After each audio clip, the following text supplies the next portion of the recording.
In a quaint town where cobblestone streets whispered tales of old money, lived a young woman named Anastasia.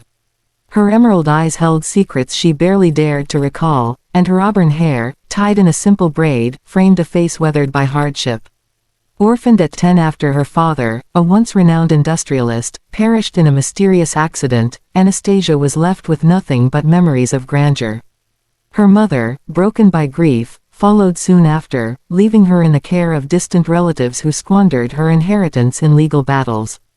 Now, at 20, she worked in a small bakery, her hands kneading dough from dawn to dusk, dressed in a faded frock that bore the scars of time.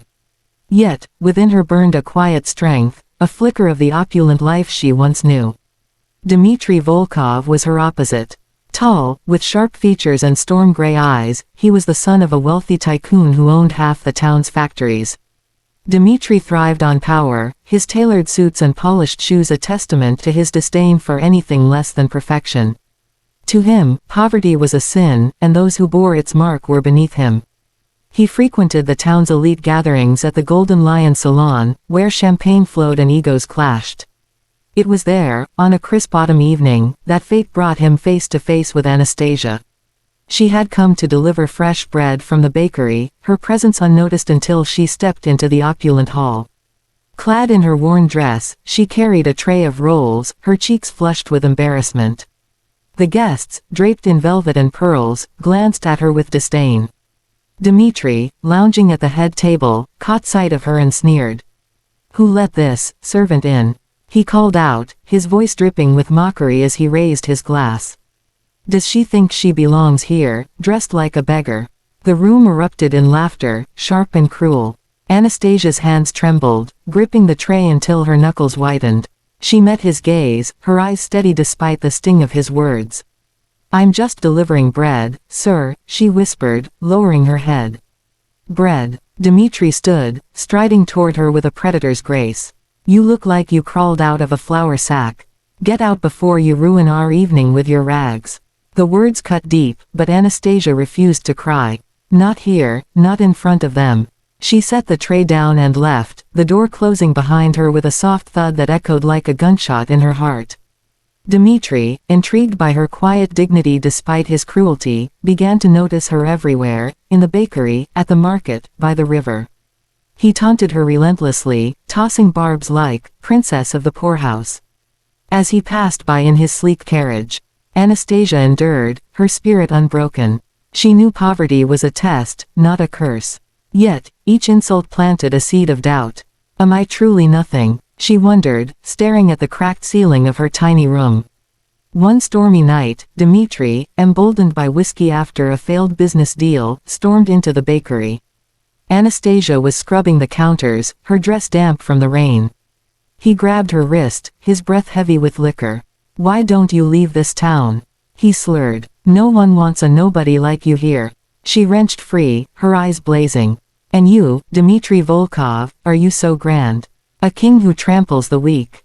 Her voice shook, but it carried a fire that startled him. "One day, you'll see that wealth isn't in gold, it's in the soul." Dmitry staggered back, her words piercing his arrogance. That night, he couldn't sleep, haunted by her gaze, not broken, but regal. Who was she, this girl who faced his scorn with such grace? Days later, the town buzzed with news. In St. Petersburg, an old case had resurfaced, revealing the lost heiress of Grigory Lebedev, a magnate whose fortune rivaled empires. His daughter, Anastasia Lebedeva, was alive, the sole heir to millions, estates, and factories. The papers called her, the lost princess. Dmitry learned of it over breakfast, his coffee cup frozen midair. "Anastasia, the baker's girl," he stammered. His father nodded, smirking. "Yes, son, she's richer than us now." Shame washed over Dmitry. He recalled his taunts, the laughter, the cruelty. He rushed to the bakery, but it was empty. Anastasia had left for the capital to claim her inheritance.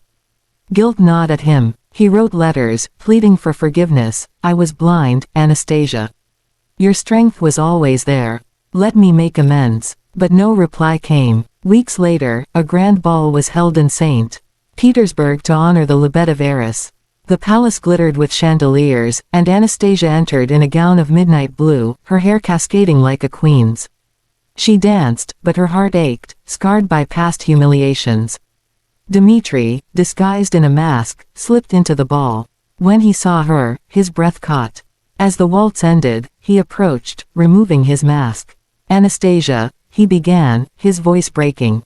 She turned, her expression icy. "What brings you to my world, Mr. Volkov?" "I came to beg forgiveness," he said, his voice raw. "I mocked you because I feared your strength. You were always a queen, and I was a fool." Tears shimmered in her eyes, but the crowd hushed, watching. "Wealth doesn't change the heart, Dmitri," she said softly. "I forgave you the moment I learned who I was. But trust, that's earned." He knelt, taking her hand. "Let me prove I've changed, not for your fortune, but for your heart." Anastasia smiled, a weight lifting from her soul. They danced under the starlit chandeliers, the town whispering of the Lebedev miracle. But the true miracle was their hearts, hers, forgiving despite pain, and his, humbled by truth. In time, Dmitri became her ally, supporting her charitable works. Together, they turned her fortune into hope, proving that true wealth lies in compassion, not coin. Thank you so much for watching. Sparkling Heart. If you enjoyed this story, don't forget to like, thumbs up, share cell phone with arrow, comment speech balloon, and subscribe bell to our channel for more amazing content. Your support means the world to us and keeps us motivated to bring you even more inspiring stories every day.